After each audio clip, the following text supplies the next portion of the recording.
Óscar Amadés. Y bueno, hemos estado hablando acerca de la época de exámenes. Ya se acerca ese periodo del año donde las personas deciden apuntarse al Nihon Honorio Kushken, hacer los exámenes, certificar.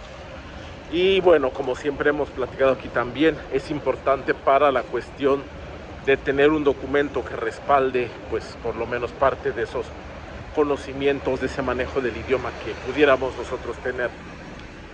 Pero eso no me hace pues ignorar o desconocer, sobre todo como hemos platicado con más en la experiencia pues de bastantes años en el área de la docencia, que por lo menos en México, y aquí sí no me atrevería a aventurarme a decir que sea igual en el resto de Latinoamérica, porque en esa parte sí no conozco tanto cómo es la situación, más después de haber platicado con algunos compañeros maestros de esas zonas, quienes, bueno, por lo menos veo tienen otro panorama aparentemente. Entonces hay que revisar eso pues con detalle para cada país. Entonces tomar esta plática pues un poco con pincitas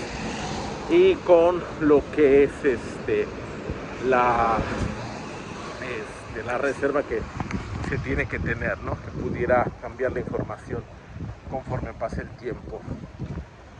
Y bueno, una cuestión que afecta, digamos, bastante la enseñanza y el avance en el idioma japonés en México, por lo menos, repito, es una cuestión que tiene que ver con la, pues básicamente muy conocida ley de la oferta y la demanda. A pesar de todo, a pesar de lo que pudiera pensarse, la demanda, por lo menos en los niveles básicos, no es tanta como uno quisiera. Y bueno, no hablar de los niveles más avanzados. Y aquí se suman varias cosas. Número uno, creo que, y no está mal decirlo, sino más bien ser conscientes, muchas personas en México que comenzamos a estudiar el idioma japonés, a diferencia de la lengua franca, que es pues prácticamente requisito indispensable, y de eso también hemos hablado, es una cuestión más que se ciñe a lo voluntario, al gusto propio, lo cual hace que así como lo comenzamos a estudiar, pues podamos dejarlo, ya que no sentimos esa presión para continuar con el idioma. Esto sí es diferente, por ejemplo, en países del sudeste asiático, donde pues justamente se ve a Japón como ese país de oportunidades, lo que es Alemania para Europa, Estados Unidos para el continente americano. Pues bueno, muchos están viendo aún, y a pesar de todo, Japón todavía se ve como ese país de oportunidades. Entonces se considera pues algo que es importante, redituable. También es cierto que debido a la industria que existe en esa zona, sobre todo por lo que son las industrias japonesas, pues hay una mayor demanda de clases, y bueno, eso hace que también haya un seguimiento diferente. En el caso de México, no es una lengua que tenga el mismo estatus que tiene, como digo, aquí en el sudeste asiático, ni se compara con el estatus que tiene en este caso con el inglés. No quiere decir que tenga menos importancia, pero es cierto que para poder continuar estudios en el idioma pues se hace un poco más complicado. ¿Por qué? Porque justamente por eso pues muchas escuelas, muchas academias, incluso las que dependen directamente de los ministerios y asociaciones, no cuentan con toda la demanda que pudieran para poder sustentar clases, como digo, sobre todo de idioma avanzado. Esto, como les digo, se junta con la cuestión de que tú tienes en los niveles básicos siempre muchas personas que inician los estudios animados, etcétera. Luego se dan cuenta que, pues como mucho en Japón, vas a requerir mucha disciplina, constancia, repetición. Te empiezas a encontrar con la cuestión de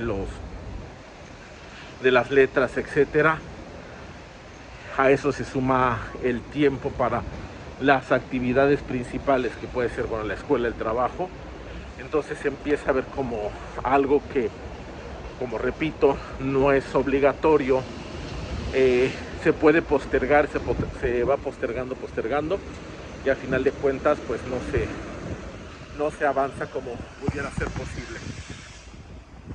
Por otro lado, en el caso de las escuelas, esto lo voy manejando junto porque son cuestiones que se correlacionan. Ven que los cursos básicos se llenan muchísimo, pero conforme la gente va avanzando o no avanzando hacia los niveles intermedios y avanzados, el número de alumnos se va reduciendo. Y si bien es cierto que esto es algo que se da en todos los idiomas, en el caso de japonés de repente es como muchísimo más pronunciado este fenómeno. ¿Qué sucede? Que a veces para lograr armar un grupo de alumnos que tengan el nivel para estudiar intermedio o avanzado, se hace muy complicado. Y bueno, esto también genera entonces desmotivación en los alumnos. Por ejemplo, alguien que lleva un nivel o un ritmo de aprendizaje, de repente le dice, ¿sabes qué? No te voy a dar cursos este mes, pero espérame al otro. Entonces, ¿qué va sucediendo? Pues se va perdiendo la motivación o va encontrando cómo llenar esos horarios que ocupaban sus clases de japonés. Y pues bueno, llega el momento en que la gente no regresa. Entonces, ¿por qué sucede esto? Por algo que también tiene que ver con pues esta pescadilla que se muerde la cola. Realmente no sabes dónde iniciar o terminar.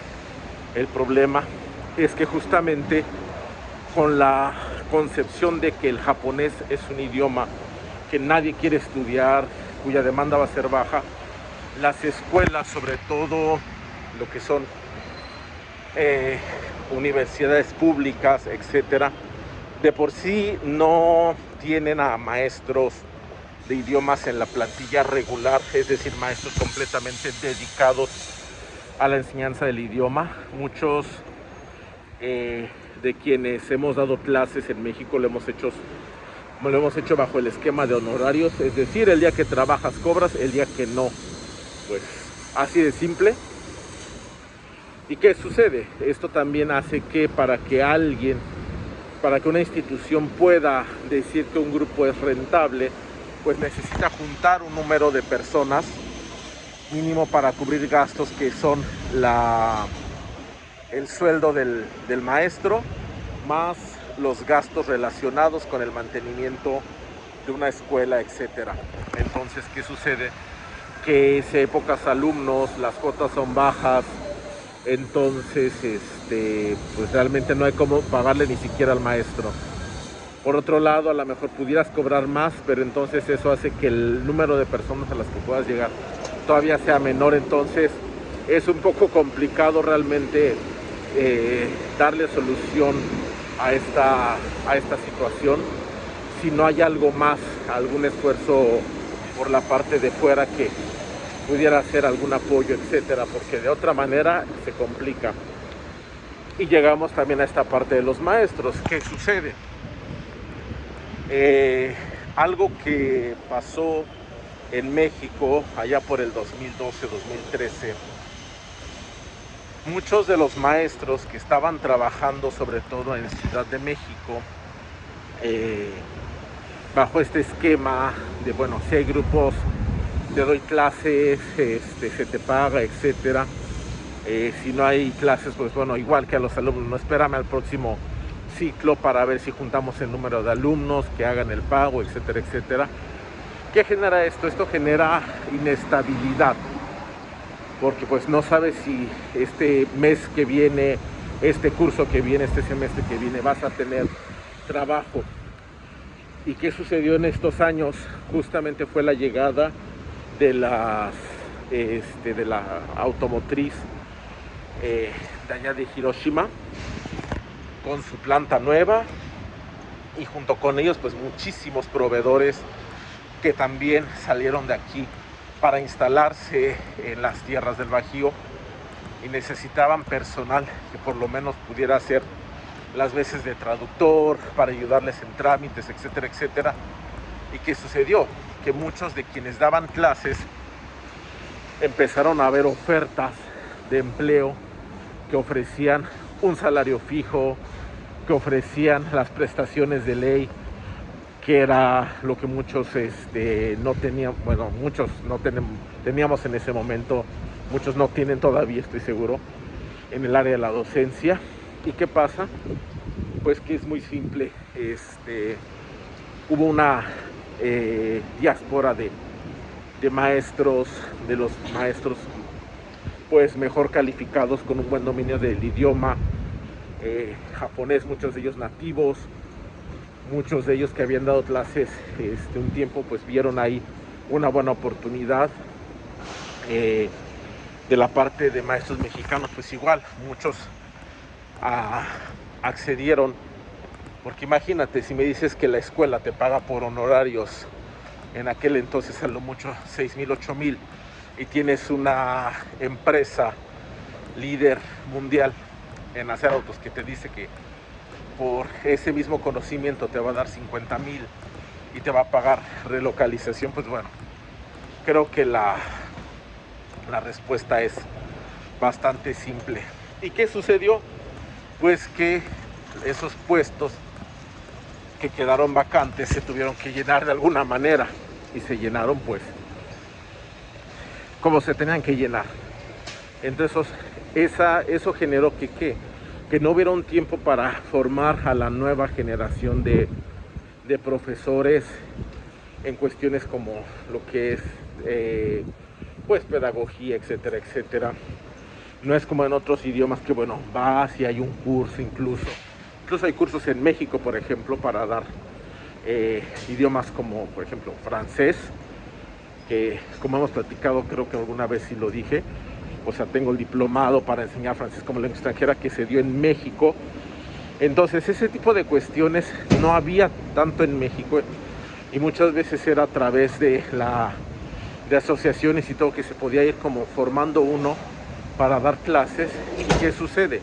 Que al irse de repente todos los maestros, pues simplemente no hay tiempo para formar a esos nuevos. Entonces ahí también hubo pues un gran cisma en lo que es la enseñanza. Afortunadamente creo que con las nuevas tecnologías se puede uno apoyar tanto como alumno como maestro para dar un mayor seguimiento. Hemos platicado de esto. Conseguir el material es muchísimo más fácil ahora. Entonces simplemente saber que la capacidad académica que se tiene puede sí que esté limitada, por lo menos en México. Eso no hace que no valga la pena, pero creo que simplemente es importante conocer que existe la problemática, para entonces nosotros, cuando decidamos estudiar el idioma, sepamos que esta problemática existe y busquemos también cómo poder tratar de no vernos tan afectados por esta situación, que bueno, y como tengo entendido va a seguir. Los grupos pequeños, la gente que inicia pero no termina, etcétera, son parte de eso que hace que aprender el idioma pueda ser complicado estando allá. Y bueno, eso es una cuestión que se tiene que trabajar cada quien con los recursos que tiene de manera individual, pero Igual si tienen ahí alguna duda, comentario al respecto, ya saben, Ukigaru ni koe kate kudasai. Mata yoroshiku onegai shimasu. Ah, ところでご登録お願いします。